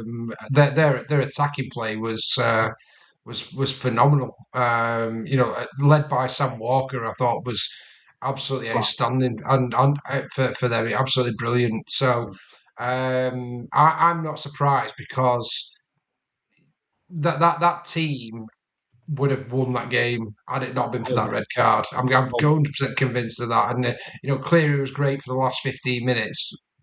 I still don't think to this day he was man of the match. No. I think it was Sam Walker for me all day was the best player on the park, closely followed by Strange for New South Wales. So, but the good thing for Ponga is he's had a kick up his backside now, hasn't it? Because Walsh is on the bench, so he has to perform in this game. Otherwise, he's going to get sub. But also, it's another. If it isn't going the Maroons' way, then they can bring Walsh on to change the game. A bit like what Cleary did in that last 15. It's must-see TV, folks. It's must-see TV. I agree with you. I thought Sam Walker for his debut in Origin was absolutely class. And I'll tell you what I really, really enjoyed watching is the Reece Robson, Harry Grant at 9. I think those two right in the just quality 9s. Really good to see. I tell you, what surprised me well in game 1 was Cameron Munster. Cameron Munster last year in Origin was just unplayable at times. Had a quiet game 1. I expect a better performance from Cam Munster in the morning. Ladies and gentlemen, I know it's not Super League, but it's the greatest for me. It's the greatest advert for our game is Origin. It is absolutely must-see TV. Make sure you get it recorded. Make sure you watch it. It's just going to be exceptional. It's going to be exceptional. Cannot wait for game 2 in the morning. No guesses where I am going to be. Right, let's bring out the little man. Here he is.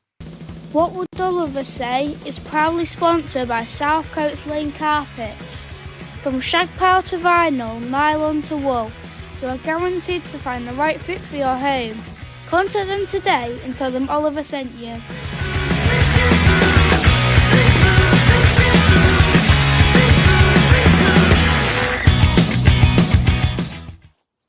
This is What Would Oliver Say at Super League Raw.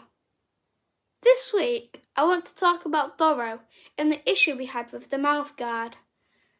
Doro said he doesn't like wearing the mouthguard because it's uncomfortable, and at the weekend he refused to come back onto the pitch wearing one. I do get it, mouthguards aren't the most comfortable thing in the world, but neither is getting smashed by a tackle by a 17-stone prop. The new smart mouthguards can detect injuries, and when a HIA is needed, this is why they're so important. We're always talking about concussions, head injuries, and making the game safer, so it seems strange that a player would refuse to wear technology that is designed to help them with exactly that. But if mouthguards are important enough for the sport to make them compulsory, should a player be allowed to refuse to wear one because it's uncomfortable? I don't think so. So, my question is, if smart mouthguards are part of Rugby League's future, should every player have to wear them, or should it be their choice? What do you think, Super League Raw?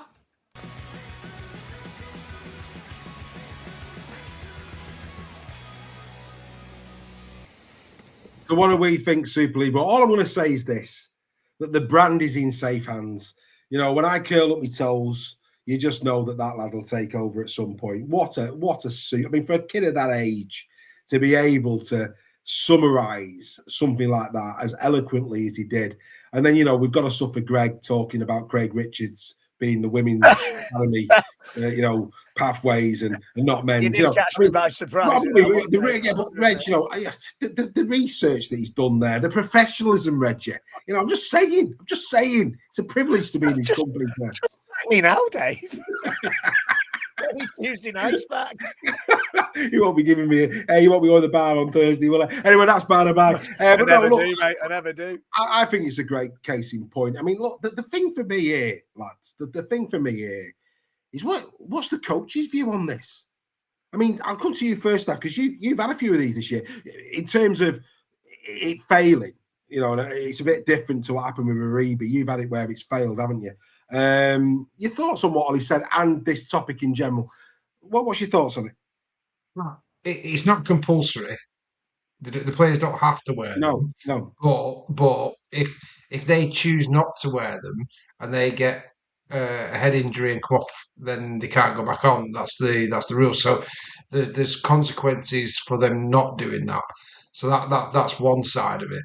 The other side of it is the technology isn't up to standard, clearly, at the moment, because we've had so many cases. There's a player who threw one down, I think, when he was going down the tunnel this week because he hadn't even had a head knock. And it had gone off and he had to go for a HIA. So if we're going to make rules around things, then it has to work for a start and work, perfectly without issue. I don't think that they shouldn't be allowed back on if they're not wearing one. I think it should be a trial period until we get it absolutely spot on. Fair play to the players that are, doing it. But for me, it's a bit like wearing a head guard. Some players wear head guards to protect their head. That's a personal choice, and it's got to be like that. But in terms of what you're saying about the coaches, again, the coaches know that if these players aren't wearing them, then that's the rules. We all know what the rules are. The coach cannot pick them. They can say if you don't wear one, and this is the situation that may happen, then you're not playing. I highly doubt they'll do that. Because Doro is probably the best prop forward that Bradford have got. So you're not going to say to your best thingy unless you wear that, then you're not playing. You'd like to think, Steph, you'd like to think that the coaches know before kickoff who is and who isn't wearing the gum shield. He did know. So on that basis, because we were talking about this before we went on air, as a coach, you're putting your charges out on the field. We see games where you can have up to 4 or 5 HIAs. Yeah. Now, as a coach, if you could be down, I mean, I know they can activate the 18th man, but they practice throughout the week, don't they, in terms of interchanges, and HIAs cause disruption. Yeah. As a coach, I mean, hopefully they make them so they're more comfortable. I get that. The players aren't wearing them because they're uncomfortable. I've never worn one myself, so I don't know. But as a coach, I just scratch my head in terms of, wow. He's not going to not pick Doro because there's a chance that he might get a HIA and not be able to come back on because he's not wearing a gum shield. Especially the grand final. Think of a grand final. Yeah, but I think the point is that it's the rule is wrong. It's if players, it's like I say, it's like choosing to wear a head guard. Some players do, some players don't. The rule that you can't come back on is wrong. We're investing too much in a technology that isn't working, and unless it's 100% guaranteed, then that's when you bring it in. But for me, we how many times do you see players go off for a HIA assessment and come back on the pitch? Yeah. So, but if they weren't wearing the shield, the gum shield, they wouldn't be allowed back on. Yeah, but that's what I mean. But that shouldn't be we've got medical professionals who look after these players. We've got to trust the medical professionals, not a chip in a gum shield that is going wrong and setting off when players haven't had a HIA. They've not even had an impact. We've seen it with Gaz O'Brien this year.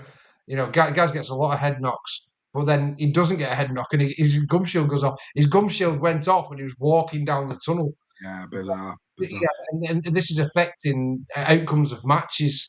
Yeah. So that side of it, mate, I completely agree with you. That's got to be better. But the problem is the technology, but also you can't rely on something. At the end of it, all this comes back to is the insurance claims what players are putting in for head injuries. The simple answer is you accept that head injuries are going to happen in rugby league. Players accept that, and they sign a waiver to say we accept. Same as a boxer knows he's going to get punched in the head. It's not, it's part of the risks of playing a contact sport at the end of the day. But we're going very fastly towards a sue culture like America. And this is where players are going to have to take their own responsibility and go, we accept that this may happen, and we're going to waive it because we're in a privileged position where we get to play sport for a living. Yeah, I mean, let's be fair. I mean, this isn't the 1930s. This is 2026. These players know the risk they're taking, but they love the sport, they love the game, and I think, are we getting to a point whereby, are we getting to a point where every professional rugby league player needs to sign that waiver? Because you can't be both ways. They all know, don't they, Reg? They all know the risks that they're taking, but they do it because of the love of the game. I've said a long time ago that a player signs it when you sign a contract, you also sign a disclaimer to the effect that you risk getting a serious injury that could A, end your career, and B, maybe something worse in the future. Tony Bellew, I think it was. When he was on I'm a Celebrity, Steph watches Love Island, I watch I'm a Celebrity, was talking around the campfire and somebody said to him, are you not afraid of what's going to happen to you in the future? And he said, of course I'm scared, but I'm a boxer and I knew the risks every time I walked in the ring. And you know the risks every time you walk on that rugby pitch, that you could get a high tackle, you could get a tackle like poor Johnny Lomax where it breaks your jaw, your ACL could go, you could dislocate your shoulder. It's a risk. It's a risk in any contact sport that you are going to get injured. Yeah. Well, the thing is, Rich, what about all the amateur rugby union and rugby league players? Yeah. I mean, we all know that rugby league players aren't the highest paid sportsmen, but they're getting Super League players now are $100,000 a year. It's not a bad living for these players. What about all the players that play amateur that are putting themselves at the same risks? Exactly. And not being any compensated for it by a career or any financial disbursements. So I know that all too well. It's a farce. It's an absolute farce for me. Yeah, my daughter did her ACL. There was no compensation, no medical care for her. And the technology has to get better. But as you said, Steph, why have we got trained medical staff on the sidelines? If they've got to rely on a chip being triggered in a gum shield to know that somebody's got HIA. You've got trained medical staff there. It's never going to be able to do what a professional medical trained person identifying concussions is going to be able to do. It's a great indicator if it works to have that assessment, but that assessment has to be done by a human. It's as simple as that. 100%. There you go. He opened a can of worms this week. Did our Ollie, didn't he? Absolute can of worms. What does Craig Richards think? I don't know. Anyway, happy days. Well done. And do you know what? There's I mean, in fact, I'm not going to discuss that. Actually, we'll just leave that alone. I've had to do the ejector seat. I hate when I have to do that, but there you go. Right, okie dokie. This is coming up. Magic Weekend. And we have got 2 tickets up for grabs for our latest competition. We're at Village Street, no ordinary part of the stadium. We're going to be having the best seats in the house right on halfway, and you can join us. For only £5, you can be in the entry. All members will automatically be included for this, of course. But the bottom line is, if you're not a member and you want to come to Magic Weekend for the whole weekend for as little as £5, if you're the lucky winner, you could be with us at Village Street. Do the QR code, Magic Weekend competition. If you're listening on the podcast, go to www.superleagueraw.com. This draw takes place next Tuesday. That's right, next Tuesday, the draw will take place. Somebody is going to be coming to Magic Weekend with Super League Raw at Village Street for basically a song. Incredible stuff. We hope you have your company. And this has just been, or we think this is going to be the case, the 1895 Cup Final is going to be at the Halliwell Jones Stadium on the 31st of August 2026. Now, look, we like to support rugby league. That's what we like to do. So this is my idea. The Super League Raw community have a proper bank holiday Monday together in Warrington for the 1895 Cup. You'll all be invited. I'm going to speak to the RFL to see what deal we can get for that occasion. But let's get down to watch London against Widnes at the HJ. Let's go down in unison to celebrate rugby league. Have a great day together in each other's company. You know me, I'll get a good deal for you. That'll be coming in the next few days. But yeah, if you're around on the 31st of August, that will be open to members as well to come and have a day with us for the 1895 Cup, as always, at a discounted rate. We hope that you will agree to come to that with us. It should be quite an occasion. So, yeah, there you are. So the draw next week, of course, for Magic Weekend. We look forward to that. How are we doing on time? We're not doing too bad. Right, okay. We've probably got just enough time to do this. So let's do it, okay? This might surprise a few people. All right? But what we're going to do is we're going to tip into the dream team. We're going to dip into it every now and again between now and the end of the season, where we currently sit. So where we currently sit, and we're going to go loose forwards tonight. Loose forwards. Who at this moment in time do Super League Raw believe are in the box seat for potentially being number 13 in the dream team this year, based on current form up to round 14. And the 3 players that I've chosen are Oliver Partington, Joe Mellor, and Ben Curry. They, for me, are the 3 that are consistently at this moment in time deserving of a discussion. This is their performances thus far this season, gentlemen, and each one of them have got real strengths. Don't worry about it. Done the analytics. The rest are nowhere near them. I think all of these wouldn't have necessarily been the names we'd have probably been saying at the start of the season, potentially. But without question, they're having a sensational 2026. Steph, do you agree with that shortlist? Do you agree that they're the 3 informed loose forwards this year? Yeah, I do. I think, I think Team of the Weeks and things have shown that, haven't they? Already in terms of what we think of them.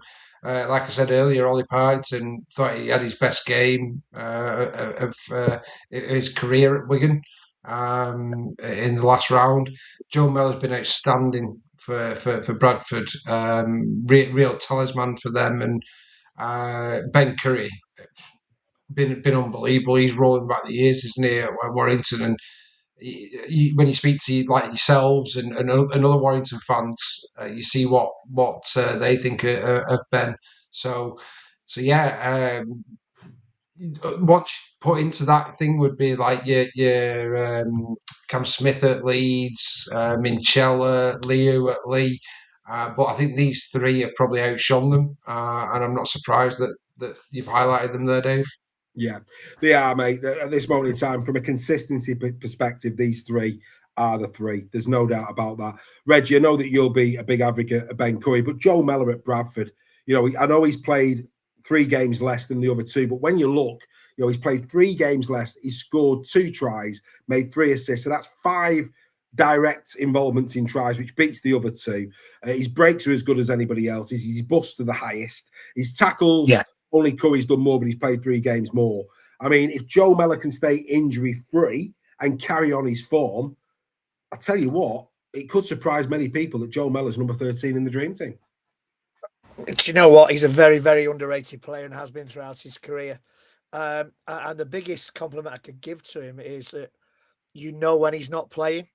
Yeah. That Bradford haven't been the same without him in the side.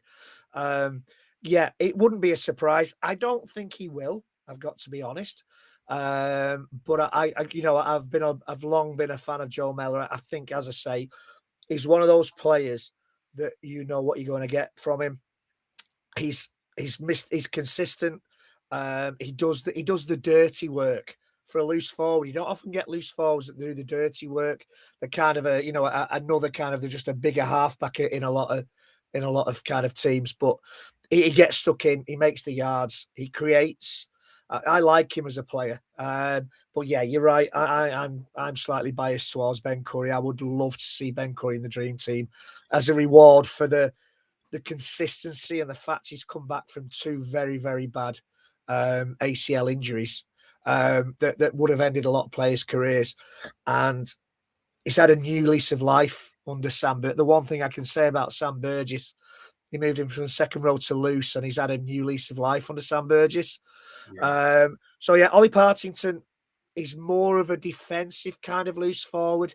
He's that Wigan loose forward that kind of is an extra tackler in the pack. No, not demeaning him by any stretch of the imagination. He's a great player, and as Steph said, he had probably one of his best games at the weekend for Wigan.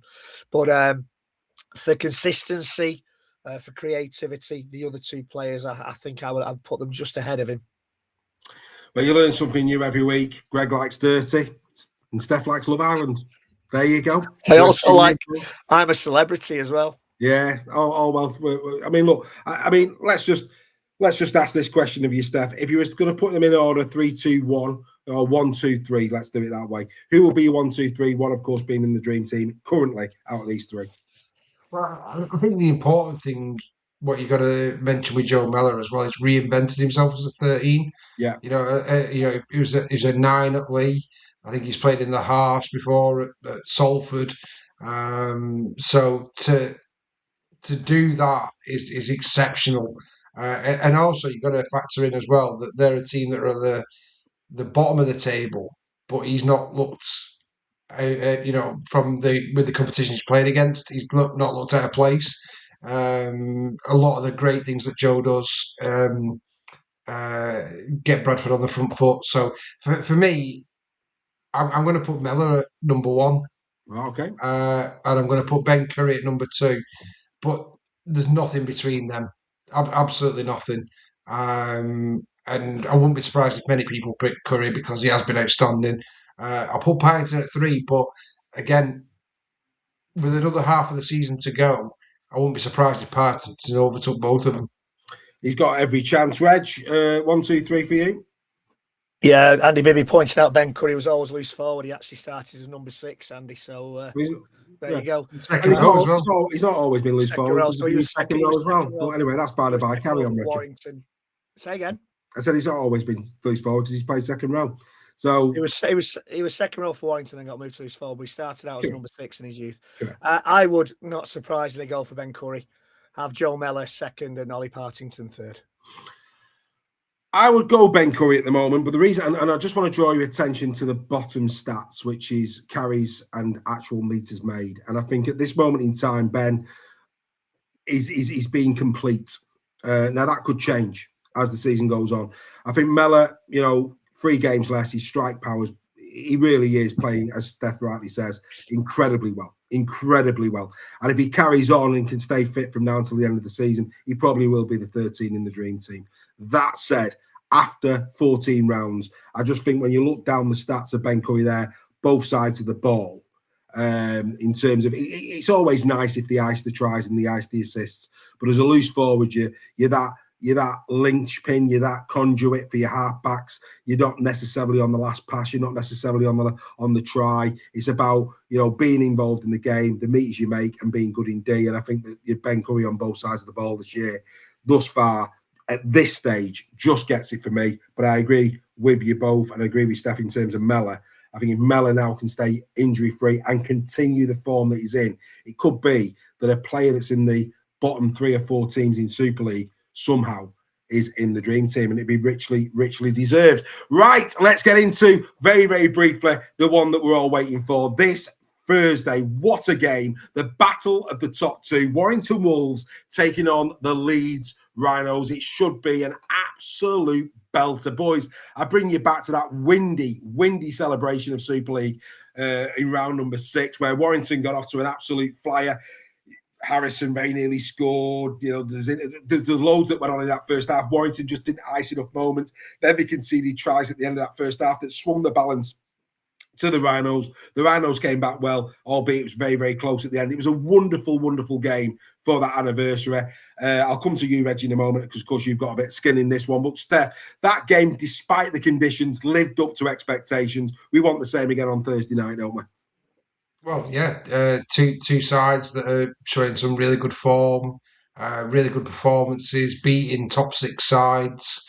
So it should be an absolute cracker for a neutral. And what I think is really important for both clubs in terms of a benchmark for. Yeah, I think both these teams are going to be in the top 6. I think that's most people's consensus now. Halfway through the season, what it does do for me is. It says we're grand final contenders in terms of a benchmark. So it's going to be from an outsider looking in. It's going to be a very interesting game in terms of how these teams approach it. It's so difficult to predict. I can't predict it. If I was going to bet on it, I'd probably say Leeds slightly had the edge in terms of what I've seen so far. But that it's only a slight, it's not I wouldn't put my house on it, put it that way. Both teams are more than capable of winning this game. But I think the important thing with this one, and from a fan's perspective as well, is it's a benchmark. These are the top 2 sides in Super League at the moment. So I know Wigan fans will probably argue against that. But in terms of the league table, they are. So it's a really important one for both sides, and I'm sure both Sam Burgess and what's the Leeds coach called? Arthur, mate. Brad Arthur. Sorry, Brad Arthur will be really hyped with their players this week in terms of how important it is. The interesting thing about this, though, Steph, is that this is a really important couple of weeks now for the Rhinos. They've got Warrington at the Halliwell, and then they've got Hull KR at Headingley. Now, that is a massive back-to-back, you know, when you consider the league table. If you're right and Leeds get this win over Warrington, once they get past KR, the next 4 games, is Bradford at Magic, then they go to Catalan, then they go to Castleford, and then they got Bradford back at home. We're talking League Leaders Shield potential. You know, if they can dispatch one of the next 2 games, Warrington or Hull KR, and then go on a winning streak, which form would tell you they're capable of doing, all of a sudden, for me, the Rhinos are looking in really good position to take the League Leaders Shield. Yeah, 100%, and that's the key thing. A lot of people look at league positions and then don't look at who people have played, where they've played, whether it's home or away. That's a really good run for Leeds. You know, it's all about if you get over those 2 big hurdles, then you get a bit of a downhill jog. Then you know, as long as you don't take it for granted. Yeah. As long as you don't take, and that's no disrespect, but that's just facts of life, isn't it? You know, that's the way it is, and you can definitely come unstuck. You know, if you don't treat it with respect. But there's no doubt that Leeds, if they can get over Warrington and KR, then they've got a definite downhill run. Yeah. So it's a huge game for both clubs, and as a neutral, that's what we want, and we need Sky to be building up like they did with the it's top of the table. Well, like that they did KR and Wigan. They gave that the full gusto, knowing that Wigan were going to put a really poor side out against exactly, KR. But it fell on deaf ears. They've got an opportunity here of really building up what should be for the neutral and for those in the stadium, a wonderful advert for the game of rugby league. I really hope we get that. You're spot on, mate. Reggie, one player at Headingley who had a sensational first half was Ewan Irving. In the second half, it didn't quite go his way. I mean, he's rallied since. Again, the maturity of the play is incredible. Everybody's excited over Ewan Irving. There's a part of me that thinks that this one might be just in his head in terms of, I need to go out there and produce an 80-minute performance this time around. Will he go Hayes over Sneed? That's a question. Do you think he's going to back Hayes again? I really do hope so. I really do. I really do hope it's Hayes and Irwin in the middle. They did superbly well against Saints. You know, Hayes is a different kind of player to Sneed, as we know. Sneed defensively. People might say Hayes defensively as well, but I like to think that there's a dynamic between those two now. They feed off each other. They're not so much, as I say, a controlling half and a dynamic half. They both got bits of that game between them, but they kind of work each other from what I've seen. That one knows when to kind of control, one knows when to be a bit dynamic, and they swap between them. So I really hope that he sticks with those two. I think it'll be a mistake if he puts Sneed in. For all his experience, I think that youthful exuberance that those two players have got. You know, Hayes has keep wanting to prove himself. That they're bringing Croft in next season. He's got to prove himself that he's still the man for the job. I'm really looking forward to this game. I think on paper, when you look at it, with injuries, Leeds just about edge it on paper, but as I say, the game's not played on paper. You know, you got Mika Seaver, who's lethal from a yard out. I mean, look, we're going to give this the full captain's run treatment on Thursday, but just to mouthwater people, Reggie, because we need to move on to the final thought. Time is running away. This game, will Kai Taylor come back? Will he stay with Josh Fields? I think he stays with Josh Fields. I'd be surprised. He has to. I'd be very surprised if he didn't, especially for this game. You've then got Hopawati against Mika Seaver. What a contest. You've got Ryan Hall going against Ashton. That should concern Leeds fans. No doubt. You know, when you consider against Hull FC, which was a shocking game, you know, Ashton absolutely steamrolled Harvey Barron. Just absolutely steamrolled. If I'm a Leeds Rhinos fan, that's a real concern. You've then got Josh Smith up against Hanley.